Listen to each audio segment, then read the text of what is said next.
ये थी अब तक की 25 बड़ी खबरें। अब आपको दिखाते हैं खबरें विस्तार से। आपके लिए खबरों की प्लेट तैयार है। तो चलिए शुरुआत करेंगे हर रोज की तरह ट्रेंडिंग न्यूज के साथ।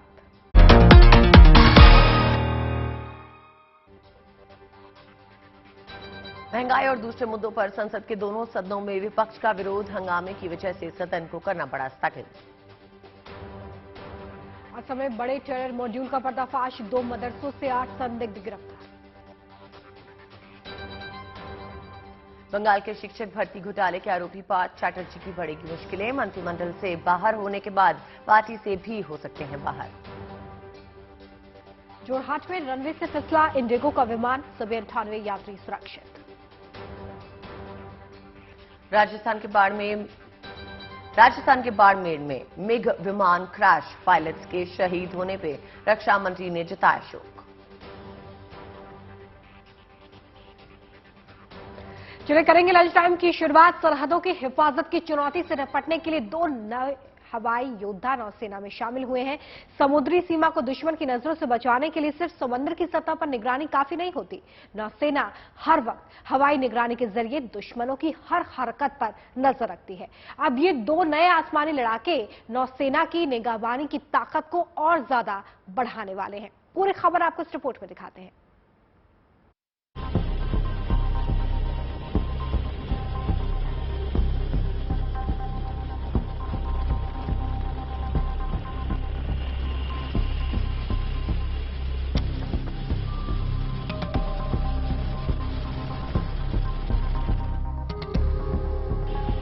समंदर की सरहदों पर हवाई पहरेदार, नौसेना को मिले 2 और ताकतवर सिपह सलार। ये हवा में रफ्तार के बादशाह हैं। ये सरहदों की निगरानी के सिकंदर हैं। इनकी ताकत का लोहा पूरी दुनिया मान चुकी है। ये नौसेना का हवाई योद्धा MH-60 रोमियो हेलीकॉप्टर है। 7 समंदर पार से 2 हेलीकॉप्टर भारतीय नौसेना में शामिल होने गुरुवार को कोच्चि पहुंचे। इन दोनों हेलीकॉप्टर को आसमान के बाहुबली C-17 ग्लोबमास्टर से कोच्चि लाया गया। जल, थल और नभ से हिंदुस्तान को महफूज रखने वाला चक्रव्यूह रचने में ये हेलीकॉप्टर अहम भूमिका निभाएंगे। अमेरिका से 15,000 करोड़ के सौदे के तहत हिंदुस्तान इन हेलीकॉप्टर्स को खरीद रहा है। 3 रोमियो हेलीकॉप्टर पहले से नौसेना के योद्धा बनकर आसमानी निगरानी में जुटे हैं। अब 2 नए हेलीकॉप्टर आने के साथ ही नौसेना में रोमियो हेलीकॉप्टर की संख्या 5 हो गई है। अगले महीने एक और रोमियो हेलीकॉप्टर नौसेना में शामिल होने वाला है। साल 2025 तक भारत के पास कुल 24 रोमियो हेलीकॉप्टर होंगे। MH-60 रोमियो हेलीकॉप्टर ऐसी तमाम खूबियों से लैस हैं जो इन्हें युद्ध के मैदान का ऑलराउंडर बना देते हैं। ये मल्टीपर्पज हेलीकॉप्टर युद्ध के साथ साथ रेस्क्यू और सर्विलांस में भी अहम भूमिका निभाते हैं। MH-60 हेलीकॉप्टर को अमेरिकी कंपनी लॉकहीड मार्टिन ने बनाया है। ये ऑल वेदर हेलीकॉप्टर हैं, यानी हर मौसम में ये अपने मिशन को बखूबी अंजाम दे सकते हैं। ये दुश्मन के जहाजों पर अचूक निशाना लगा सकता है। पानी के नीचे मौजूद पनडुब्बियां भी इसके रडार से बच नहीं सकती। इस हेलीकॉप्टर में अत्याधुनिक सेंसर लगे हैं। ये हेलीकॉप्टर हेलफायर और MK-54 टॉर्पीडो मिसाइलों से लैस हो सकते हैं। इस हेलीकॉप्टर में पनडुब्बियों की तलाश करने वाले सोनो बॉय भी मौजूद हैं। इनकी रफ्तार 267 किलोमीटर प्रति घंटा होती है। एक बार में ये 834 किलोमीटर तक का सफर तय कर सकते हैं।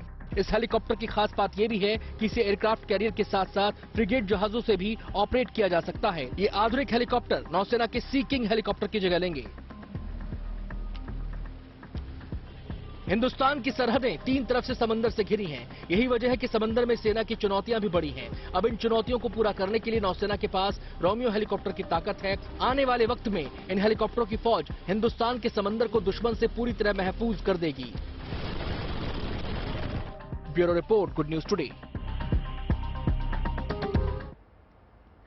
तो नौसेना का जोर सिर्फ हवाई पहरेदारी बढ़ाने तक ही सीमित नहीं है। समंदर की सतह और गहरे पानी में भी नौसेना अपनी ताकत लगातार बढ़ा रही है। इस मकसद को पूरा करने के लिए नौसेना को मिलने जा रही है स्वदेशी तकनीक और मेक इन इंडिया की ताकत। 12 साल बाद एक बार फिर विमान वाहक युद्धपोत विक्रांत समंदर में दहाड़ने को तैयार है और कोचीन शिपयार्ड लिमिटेड ने गुरुवार को INS विक्रांत को भारतीय नौसेना को सौंप दिया था।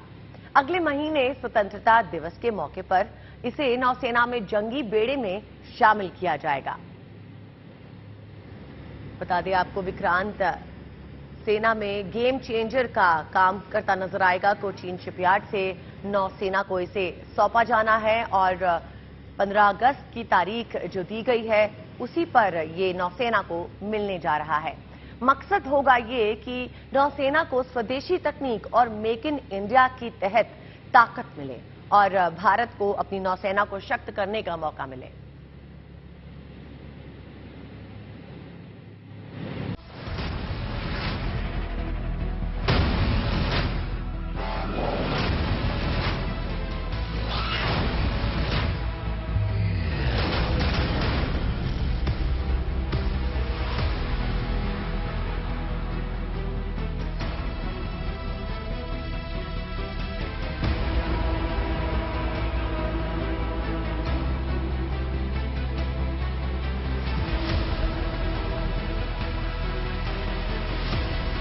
आ रहा है हिंदुस्तान का नया प्रहरी।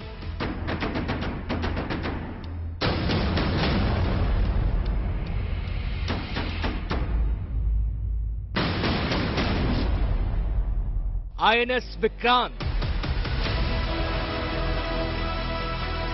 पहले से कहीं ज्यादा विशालकाय,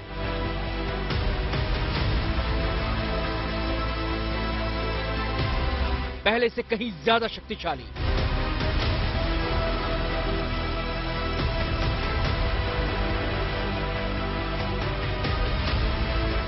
कहीं ज्यादा ताकतवर।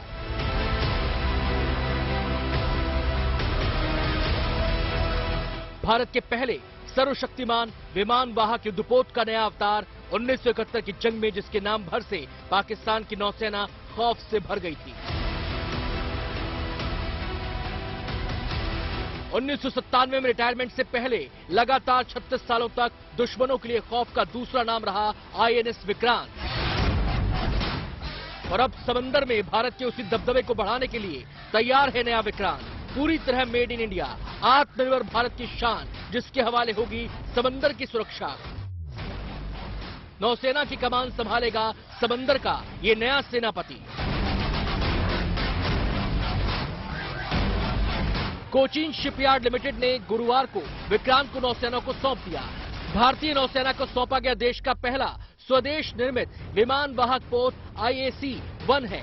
15 अगस्त को नौसेना ने आधिकारिक रूप से शामिल होने के साथ ही नौसेना की कमान संभाल लेगा और इसके साथ IAC यानी इंडियन एयरक्राफ्ट कैरियर विक्रांत कहलाएगा INS यानी इंडियन नेवी शिप विक्रांत। विश्व की 5वीं बड़ी नौसेना भारतीय नौसेना की ताकत विक्रांत के आने से कई गुना बढ़ जाएगी। विक्रांत की ताकत को जानने के बाद आपको अंदाजा हो जाएगा कि आखिर क्यों इसे हिंद महासागर के लिए गेम चेंजर माना जा रहा है। इस युद्धपोत पर एक साथ 1700 सैनिक तैनात किए जा सकते हैं। फाइटर प्लेन की उड़ान के लिए 37,500 टन का रैंप है। विक्रांत पर एक साथ 30 फाइटर एयरक्राफ्ट तैनात किए जा सकते हैं। इसमें से 20 लड़ाकू विमान और 10 हेलीकॉप्टर होंगे। फ्रांस के रफाल और अमेरिका के F-18 हॉर्नेट लड़ाकू विमान को तैनात किया जाएगा। इस पर MiG-29 और दूसरे हल्के लड़ाकू विमान भी तैनात किए जा सकेंगे। रोमियो हेलीकॉप्टर की तैनाती भी विक्रांत पर की जा सकती है। 10 कामोव या वेस्टर्न सी किंग हेलीकॉप्टर भी तैनात किए जा सकते हैं। जाहिर है एक साथ इतने फाइटर एयरक्राफ्ट की तैनाती के लिए विक्रांत महाविशाल होगा। विक्रांत की विशालता का अंदाजा इसी से लगाया जा सकता है कि अपने आप में ये एक तैरता हुआ गांव है। INS विक्रांत का वजन करीब 40,000 टन है। इसकी लंबाई 262 मीटर यानी 2 फुटबॉल ग्राउंड से भी बड़ा है और चौड़ाई 62 मीटर है। इस युद्धपोत का कुल क्षेत्रफल यानी एरिया 2.5 एकड़ का है। विक्रांत में 14 फ्लोर हैं जिनमें 2300 कंपार्टमेंट बनाए गए हैं। इनमें ताकतवर टरबाइन लगे हैं जो इसे 1,10,000 हॉर्स पावर की ताकत देते हैं। इसकी टॉप स्पीड 52 किलोमीटर प्रति घंटा बताई जाती है।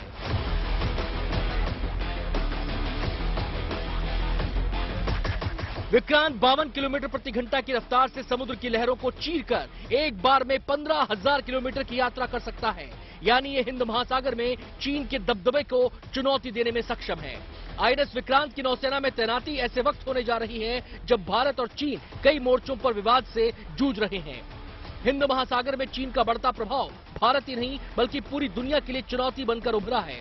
चीन ने पिछले दशक में हिंद महासागर क्षेत्र में अपनी मौजूदगी कई गुना बढ़ाई है। ऐसे में भारत के लिए ज्यादा सावधानी बरतना और अपनी नौसेना की ताकत को बढ़ाना जरूरी हो गया है। इसी को देखते हुए भारत ने कई साल पहले विक्रांत के आइडिया पर काम करना शुरू कर दिया था। भारत में 1999 में ही विक्रांत की डिजाइनिंग का काम शुरू हो गया था। डिजाइनिंग के तमाम पहलुओं पर काम खत्म होने के बाद फरवरी 2009 में विक्रांत का निर्माण शुरू कर दिया गया। अगस्त 2013 में विक्रांत को पहली बार हार्बर ट्रायल के लिए पानी में उतारा गया। कोरोना काल में काम धीमा जरूर पड़ा, लेकिन नवंबर 2020 तक विक्रांत के हार्बर और बेसिन ट्रायल पूरे कर लिए गए। अगस्त 2021 से विक्रांत के समुद्री ट्रायल शुरू कर दिए गए और अब 15 अगस्त 2022 को विक्रांत भारतीय नौसेना में शामिल होने वाला है।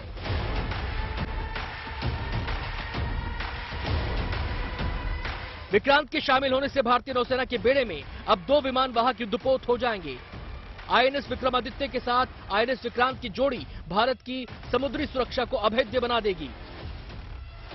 विक्रांत की ताकत, क्षमता और दूसरी खूबियों से भारत की समुद्री सीमा अब पहले से कहीं ज्यादा महफूज होगी। Bureau report, good news today. और आइए अब बात सैलाब में ऑपरेशन जिंदगी की। जम्मू कश्मीर के पुंछ में भारतीय सेना की रोमियो फोर्स ने ज्वाइंट ऑपरेशन चलाकर सैलाब में रेस्क्यू ऑपरेशन को अंजाम दे दिया है। दरिया के बीच फंसे सभी 14 लोगों की जान बचाकर जलदूतों ने एक बार फिर से ये साबित कर दिया कि हालात चाहे कितने भी मुश्किल भरे क्यों ना हो, अपनी जान पर खेलकर लोगों की जान बचाना उन्हें बखूबी आता है।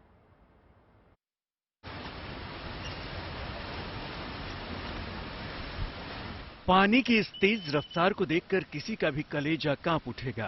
पानी का प्रवाह इतना तेज है कि बड़ी से बड़ी गाड़ी भी इसकी धार के साथ बह जाए। सैलाब का शोर इतना डरावना है कि किसी का भी दिल दहल जाए।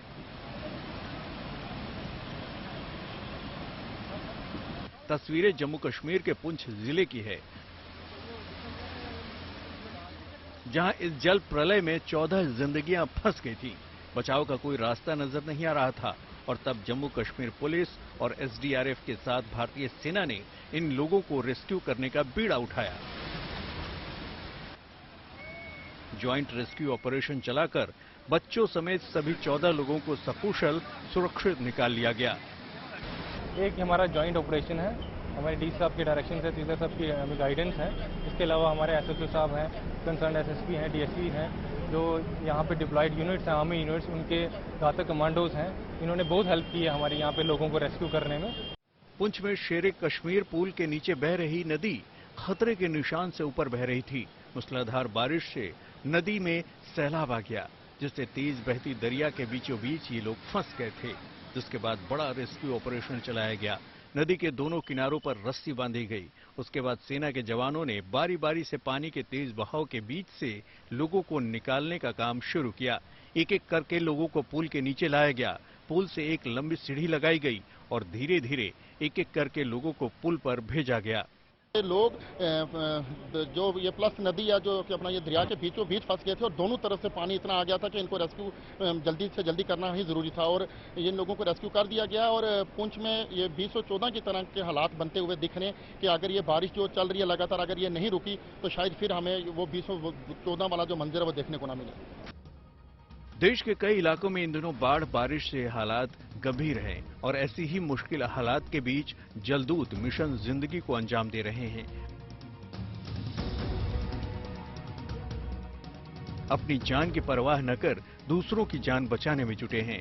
जम्मू से सुनील जी भट्ट के साथ bureau report, good news today.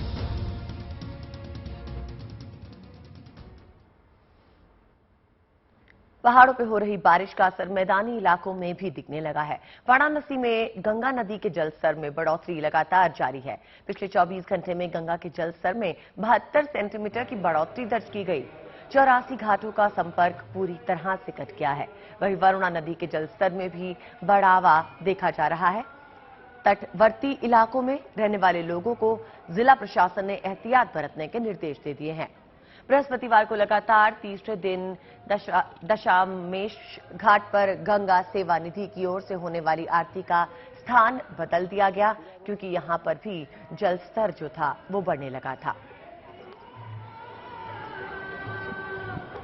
जब बाढ़ आता है तब हम लोग निषाद लोगों को ऊपर बहुत दुख की बात होती है कि पानी थोड़ा बढ़ता है तो नाव बंद हो जाता है। हम लोगों का सारा जो कमाई रहता है 3 महीना के लिए पूरा ठप हो जाता है। ये समय देखिए सभी घाट का संपर्क टूट चुका है। पैदल लोग घाट पर चले जाते हैं, 10 में 10 तक चल जाते हैं, लेकिन अब वो घाट के रास्ते से नहीं जा पाएंगे। अब जाएंगे तो रोड के रास्ते से। हम यहाँ पे गंगा घाट घूमने आए हैं, जहाँ पे पानी बढ़ जाने के कारण यहाँ पे हम घूम नहीं पा रहे हैं अच्छे से, और नौका विहार कुछ यात्रा भी नहीं कर पा रहे हैं। नाव बंद चल रहा है इस समय पानी बढ़ जाने के कारण। यहाँ पे हमेशा भीड़ छाई रहती थी, इस समय पानी आ जाने के कारण यहाँ पे मायूसी छाई हुई है। व्यक्ति बहुत कम ही दिख रहे हैं यहाँ पर। तो इस तरह हम लोग को बहुत दिक्कत है। इस समय नाव भी बंद हो चुका है, पानी तेजी से बढ़ रहा है। 2-3 महीने इसी तरह परेशान रहेंगे हम लोग। नाव की परेशानी में हम लोग की कमाई सब बंद हो गया है। नाव संचालन को लेकर कल अस्थायी रूप से आदेश डीसीपी काशी जोन सर का हो गया था कि नौका संचालन को बंद करा दिया गया है। आज उसकी विधिवत लिखित रूप से इनको सबको कागज दे दिया गया है, नोटिस दे दी गई है कि किसी तरह का भी नौका संचालन न किया जाए। नौका संचालन बाढ़ के जलस्तर को देखते हुए पूर्णतः प्रतिबंधित कर दिया गया है। किसी भी तरह की कोई भी नौका संचालन नहीं किया जाएगा। सिर्फ जल पुलिस की नौकाएं, एनडीआरएफ की नौकाएं जो हैं इमरजेंसी के लिए, उनका संचालन प्रतिबंधित नहीं है। बाकी सभी नौकाएं, क्रूज, सभी का संचालन प्रतिबंधित कर दिया गया है। देखिए, उम्मीद यही की जा सकती है कि कॉमनवेल्थ गेम्स में इस बार भी भारत की झोली में बहुत सारे मेडल्स आए। अब बात करेंगे वेस्टइंडीज में आज होने वाले T20 सीरीज के पहले मुकाबले की। भारत और वेस्टइंडीज के बीच 5 मैचों की T20 सीरीज का पहला मुकाबला आज त्रिनिदाद के ब्रायन लारा क्रिकेट एकेडमी में खेला जाना है। भारतीय टीम ने वनडे सीरीज में वेस्टइंडीज का 3-0 से सुपड़ा साफ किया था, जिसके चलते हौसले बुलंद हैं। वनडे सीरीज के मुकाबले T20 सीरीज के लिए भारत ने बिल्कुल अलग टीम भेजी है। कप्तान रोहित शर्मा और कई दिग्गज ऐसे खिलाड़ी हैं जिनकी टीम में वापसी हो गई है, जिसके बाद अब टीम अपने अच्छे फॉर्म में लौट सकती है।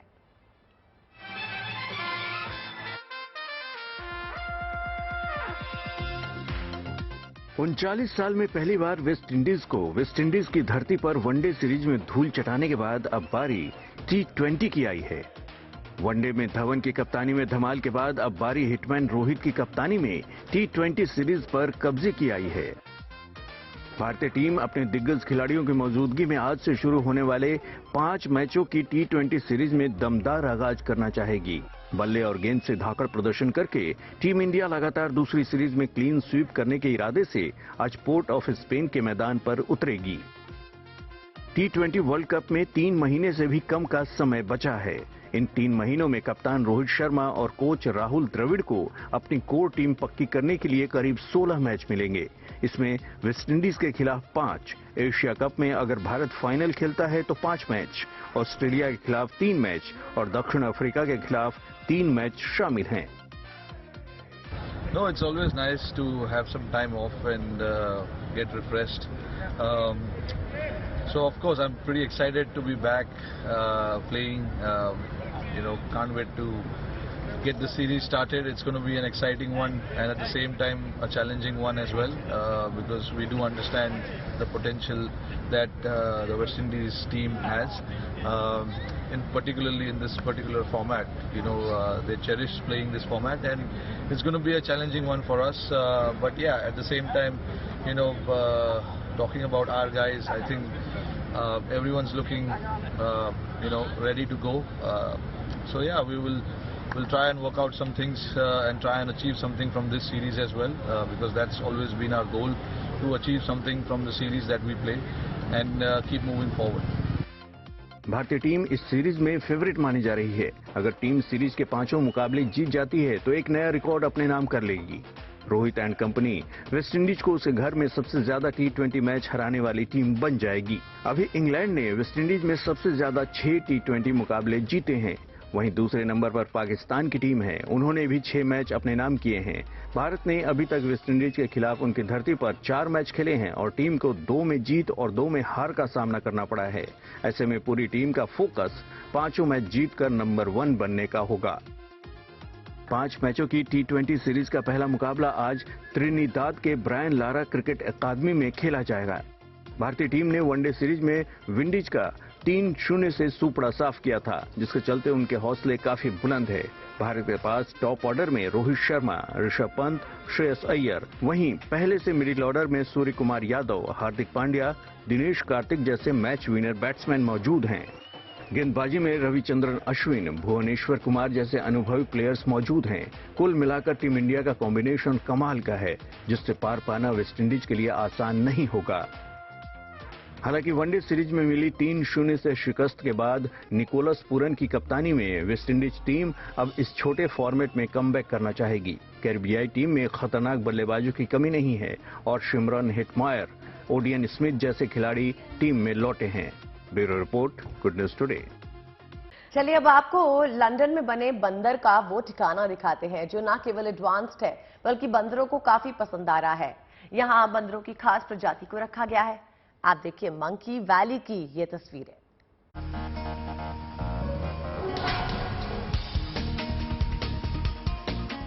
यहाँ परिंदा भी पर नहीं मार सकता क्योंकि ये इलाका बंदरों का है। यहाँ दूसरे किसी भी जानवरों के लिए नो एंट्री है। ZSL लंदन चिड़ियाघर में बंदरों के लिए खास तौर पर एक मंकी वैली तैयार की गई है। गुरुवार को इस मंकी वैली का अनावरण किया गया। लंदन में अपनी तरह का ये पहला मंकी वैली है जिसमें काले और सफेद कोलोबस बंदरों को रखा जाएगा। इस प्रजाति के बंदरों में एक चीज खास है, इनके हाथ में 4 उंगलियां होती है, अंगूठा नहीं होता, इसीलिए इन्हें कोलोबस कहा जाता है। कोलोबस बंदर ज्यादातर पेड़ पर रहते हैं और एक पेड़ से दूसरे पेड़ पर छलांग लगाते हुए अपना वक्त बिताते हैं। कोलोबस बंदरों की इस आदत को ध्यान में रखकर ही ये मंकी वैली तैयार की गई है। चिड़ियाघर के अंदर ही ये लोहे और स्टील का स्ट्रक्चर तैयार किया गया है जिसमें ऊंचे ऊंचे लोहे के पोल हैं। ये पोल एक दूसरे से जुड़े हुए हैं जिसमें बंदरों को घूमने फिरने में कोई परेशानी नहीं होगी। ये पूरा स्ट्रक्चर स्टील के तारों से घिरा हुआ है ताकि ये अपनी रिहाइश में चैन से रह सके। ना तो ये यहाँ से बाहर जा सकेंगे और ना ही कोई इस वैली के अंदर आ सकेगा। कोलोबस प्रजाति के बंदरों के संरक्षण के लिए ये पहल की गई है। इससे इनके प्रजनन में बाधा नहीं होगी। जंगली वनों की अंधाधुंध कटाई से कोलोबस प्रजाति के बंदर खतरे में हैं। लेकिन इस मंकी वैली में इन्हें छलांग लगाने के लिए पेड़ भी खूब लगा दिए गए हैं। हरे भरे पेड़ पौधों को लगाकर हरियाली का पूरा ध्यान रखा गया है। यहाँ घूमने आने वाले पर्यटकों को मध्य अफ्रीका से हरे भरे पहाड़ी जंगलों के बीच से गुजरने का एहसास होगा। वैली की दोनों तरफ नहर है जिससे बोट से गुजरते हुए मंकी वैली का 360 डिग्री दीदार किया जा सकेगा। Bureau report, good news today. Jail का नाम लब पर आते ही जेल की चारदीवारी और सलाखों की तस्वीरें उभरने लगती है जिसमें एक सजा काट रही जिंदगी नजर आती है। लेकिन जबलपुर के केंद्रीय जेल में कैदियों को जीने की नई दिशा मिली है। उन्हें आत्मनिर्भर बनाने के लिए एक अनोखी पहल शुरू की गई है। ये सलाखों के पीछे कैद सजा काट रहे लोगों के घरों को रोशन करने में जुटे हैं जिसकी हर तरफ तारीफ हो रही है।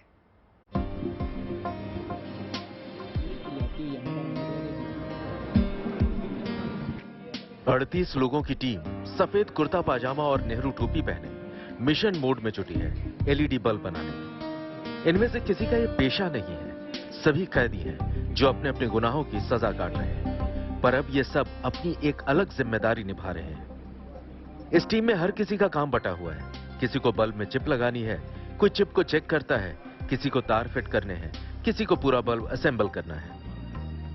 कैदियों के लिए ये पहल की गई है जबलपुर के नेताजी सुभाष चंद्र बोस केंद्रीय जेल में। यहाँ बल्ब तैयार करने के लिए खास जगह बनाई गई है जहाँ बल्ब बनाने के लिए मशीनों का इंतजाम किया गया है। जैसे कुछ चीज बिगड़ जाती तो अपन वेस्टेज समझ के फेंक देते, लेकिन कई लोग बनवाते लेकिन इसकी कीमत नहीं मालूम रहती, कितना प्राइस लगना क्या लगना है। तो अपन लोग ने एक सामाजिक तौर से मतलब कम पैसे में लोगों का बिगड़ा हुआ सामान, वेस्टेज सामान बना के वापस जलाने का काम करते हैं। जेल प्रशासन की तरफ से योजना आई कि इसमें प्रशिक्षण लेना है तो एलईडी में, तो हमने एलईडी में अपना नाम लिखवाया और 3 महीने का ट्रेनिंग लिया सर, और उसमें हम आज कंप्लीट हो गए सर। जेल प्रशासन की इस पहल का दोहरा फायदा है। एक तो कैदियों की कमाई बढ़ती है और दूसरा बाजार में बल्ब की मांग पूरी होती है। महज 11,000 रुपए में शुरू हुए इस प्रोजेक्ट का नतीजा शानदार रहा है। कान्हा ब्रांड के नाम से जेल में बने बल्ब को बाजार में उतारा गया है। इसकी कीमत सिर्फ 85 रुपए रखी गई है, यानी यहां बने बल्ब बाजार में दूसरे एलईडी बल्ब के मुकाबले काफी सस्ते हैं। 38 कैदियों की इस टीम को बल्ब बनाने से पहले आईटीआई से ट्रेनिंग दिलवाई गई थी। जो बंदी भाई आते हैं स्पेशली सजा में, प्रयास ये रहता है कि इनको कोई काम ऐसा मिले जैसे रोजगार के साथ साथ में जब भी ये बाहर जाएं तो अपना कुछ काम वाम कर सके। इसके लिए हमने एक प्रोफेशनल ये टेक्निक वर्क सिखाने का प्रयास किया है। आईटीआई के माध्यम से 3-4 ट्रेड का हमने काम सिखाया था। इसमें ये एलईडी का वर्क, ये आजकल इसमें बंदी भाई भी बहुत ज़्यादा जुड़ रहे हैं और इसकी हमारे पास में खुद ही डिमांड रहती है। ये कैदी अपनी मेहनत से जिंदगी में उजाला फैलाने की कोशिश कर रहे हैं। देर से ही सही, गुनाहों के अंधेरे में डूबे इन कैदियों को रोशनी की ताकत समझ आ गई। Dheeraj Shah, Jabalpur, good news today. पहुंच गए हैं लंच टाइम के आखिरी पड़ाव में, जहां हम आपको दिखाते हैं किसी महान व्यक्ति के विचार। तो आइए डालते हैं नजर आज के विचार पर। जिंदगी 2 पहियों वाली साइकिल जैसी है, संतुलन बनाए रहिए और आपको चलते रहना है।